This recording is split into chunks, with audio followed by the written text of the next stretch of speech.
53वां दिन है, आपके सामने लगातार अपडेट हम दे रहे हैं। सबसे बड़ा अपडेट जिसे पढ़कर आपका दिल खुश होगा। रिपोर्ट लंबी है, मैंने इसको शॉर्ट कर दिया है। अमेरिका दुनिया के सामने कुछ भी कहे, ग्राउंड हकीकत यह है कि अमेरिका इतना कमज़ोर है कि दोबारा ईरान से जंग लड़ने के काबिल नहीं है, क्योंकि ये नाक की लड़ाई है। इस वजह से बस अमेरिका डटा हुआ है, टिका हुआ है कि कुछ भी किया जाए, ये ट्रंप की नाक की लड़ाई है।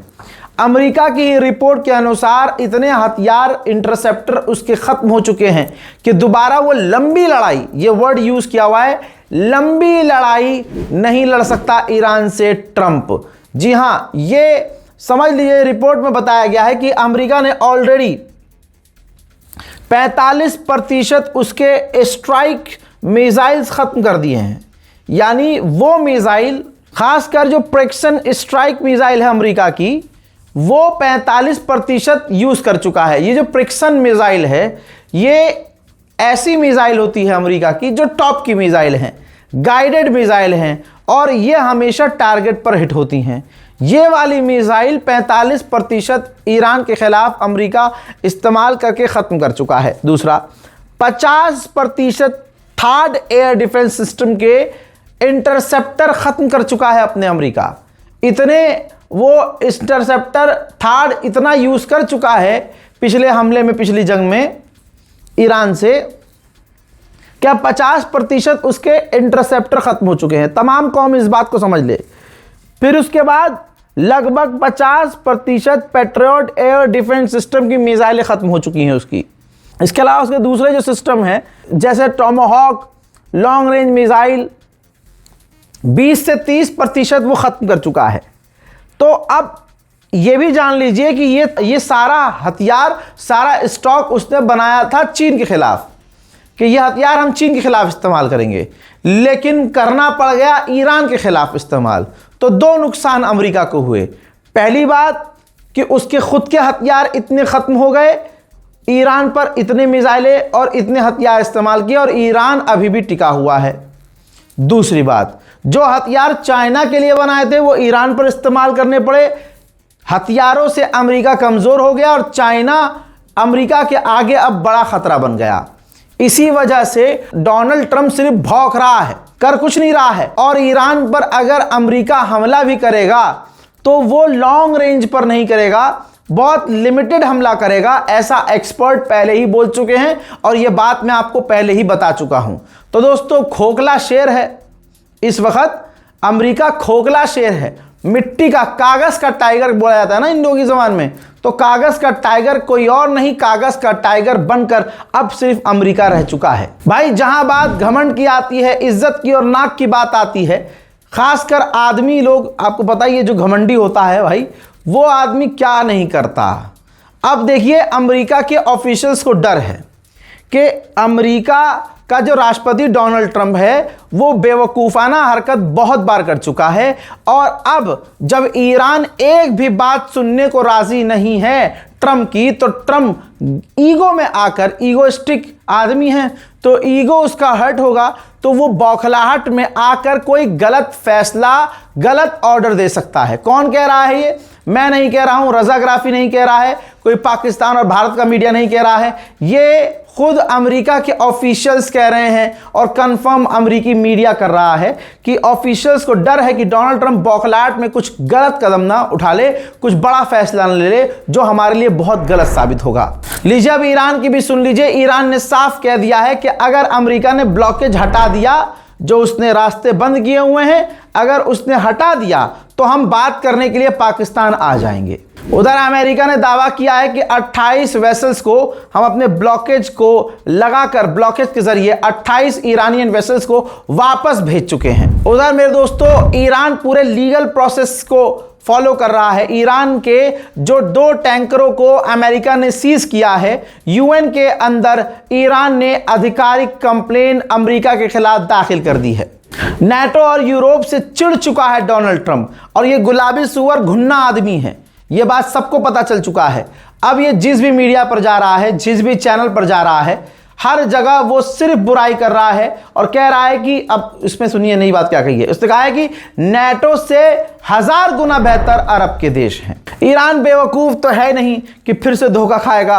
अमेरिका जहां बात करने की बात कह रहा है, वहां दूसरी तरफ मिडिल ईस्ट में मैं आपको हर रिपोर्ट में बता रहा हूं, ताज़ा अपडेट दे रहा हूं कि देखो ये क्या कर रहा है अमेरिका। अमेरिका जहां बात करने के लिए कह रहा है, दूसरी तरफ अमेरिका मिडिल ईस्ट में लगातार हथियार भेज रहा है। घमंडी आदमी घमंड की वजह से हर जगह जलील हो रहा है। अब पता नहीं ये बात बोल के वो अपने आप को हीरो बता रहा है या फिर क्या साबित करना चाह रहा है, लेकिन वो तो जलील हो गया इस बात से। कैसे? ट्रंप ने कहा कि मैंने 45 मिनट में वेनेजुएला को हासिल कर लिया था, यानी एक मुल्क पर कब्जा मैंने सिर्फ 45 मिनट में कर लिया था। ठीक है, अब अगर इससे कोई कहे कि अबे गुलाबी सुअर की गंदी जगह के बाल, तू ये बता हुआ तो तूने 45 मिनट में कब्जा कर लिया था, यहां तो 52 दिन हो गए हैं सफेद सांड। अब बता क्या हुआ? घोप घोप हो गया। दुनिया का सबसे बड़ा एनर्जी संगठन IEA, इंटरनेशनल एनर्जी एजेंसी ने कहा है ये जो क्राइसिस चल रहा है इस वक्त पूरी दुनिया में सबसे बड़ा क्राइसिस है, सबसे बड़ा। और ये संगठन ऑब्वियसली एनर्जी के ऊपर है। तो यानी एक बात क्लियर है, आप अगर भारत में रहते हैं तो आपको एहसास हुआ होगा, चाहे आप कितने भी बड़े शहर में रह रहे हो, बिजली एकदम से आपकी कटनी शुरू हुई है। मेरे पास कई जगह से खबर है कि भाई बिजली नहीं कटती थी लेकिन अब कट रही है। जोड़ा जा रहा है, अनुमान लगाया जा रहा है कि हाँ यही जो क्राइसिस पूरी दुनिया में आ रहा है और ऑब्वियसली भारत में भी आएगा। भले ही हमारे यहाँ बिजली जो है कोयला से बन रही है, पानी से बन रही है, लेकिन क्राइसिस तो आएगा। सारी दुनिया पर असर होगा तो भारत पर क्यों नहीं होगा। तो दोस्तों अब IEA ने कहा है, इंटरनेशनल एनर्जी एजेंसी ने, कि सारी दुनिया में इतिहास में सबसे बड़ा ये जो है बिजली या आप कह सकते हैं कि एनर्जी का क्राइसिस है। उधर चाइना ने फिर से बैलेंस करने के लिए बयान दिया है कि हमें उम्मीद है कि स्ट्रेट ऑफ हॉर्मूज बहुत जल्द पहले की तरह हो जाएगा। उधर यूरोपीय यूनियन ने भी ऐलान कर दिया है कि ईरान के हमलों की वजह से हमारी जो गर्मियां आने वाली हैं, समर जो आने वाला है, ये काफ़ी बुरा होगा, काफ़ी ख़राब होगा और पूरे यूरोप को इसका खामियाजा भुगतना होगा। यानी ईरान का जो हमला है और अमेरिका का जो महापाप था वो पूरी दुनिया पर श्राप बन चुका है। अमेरिका ने ईरान के सुप्रीम लीडर शहीद आयतुल्लाह सैयद अली खामनाई को कत्ल करके ऐसा गुनाह कर दिया है जिसकी सज़ा, अमेरिका के गलत हरकतों की सज़ा पूरी दुनिया को भुगतनी पड़ रही है। उधर ईरान ने इशारा किया है कि वो अपनी देश की एयरलाइंस ईरान एयर को दोबारा से चालू करने वाला है।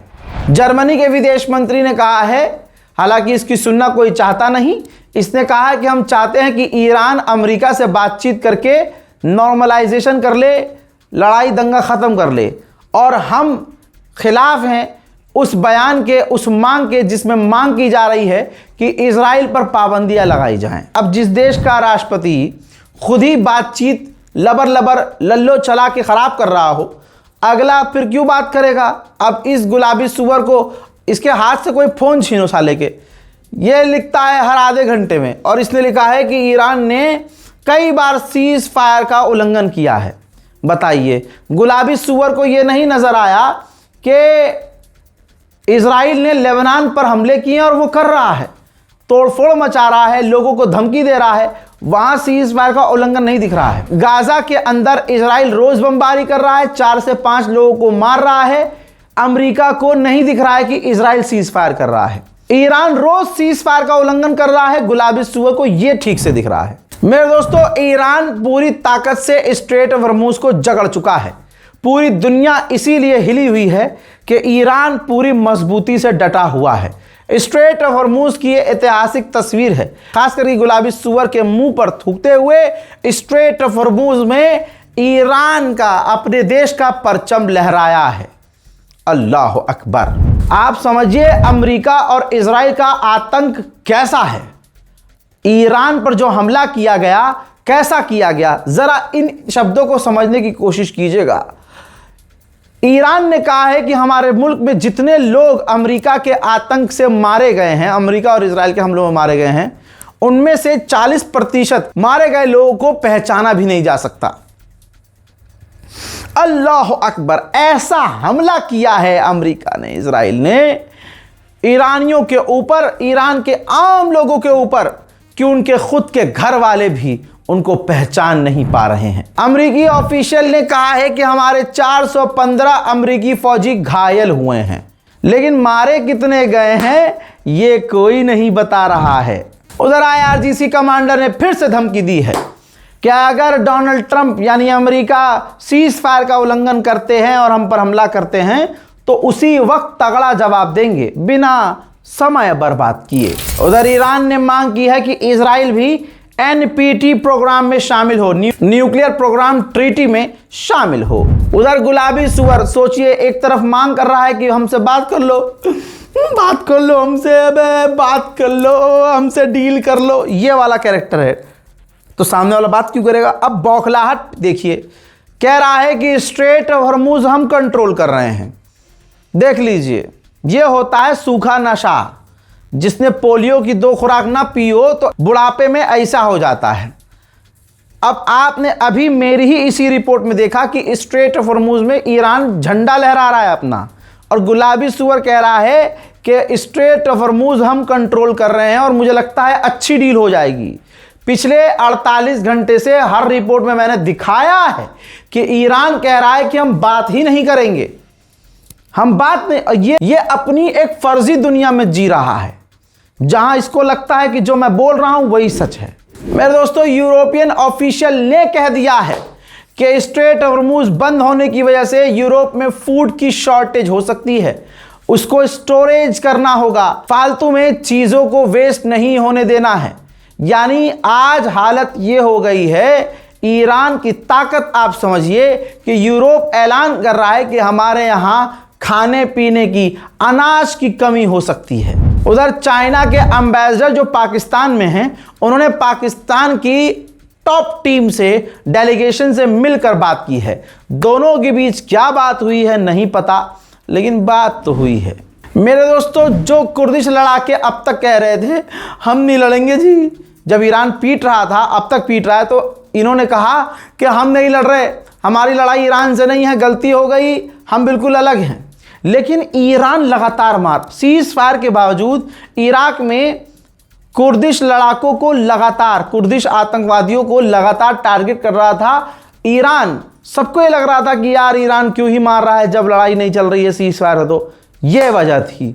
रिपोर्ट में यह बताया गया है कि कुर्दिश लड़ाकों ने एक्सेप्ट किया है कि हमने ईरान के जो ठिकाने हैं इराक में उन पर हमले किए हैं। तो मौका पाते ही जब कुर्द के लड़ाके ईरान पर पलटवार कर रहे हैं तो ईरान कहां गलत कर रहा है, लगातार मार रहा है। तो भाई वहीं ईरान के जुडिशरी चीफ ने कहा है कि हमें पूरा यकीन है 100% अमेरिका हम पर हमला करेगा। और हम बता देना चाहते हैं कि हम भी, पूरा वीडियो आया है भाई, बयान है उनका, उन्होंने कहा कि हम भी 100% पूरी तरह से तैयार हैं अमेरिका पर हमला करने के लिए।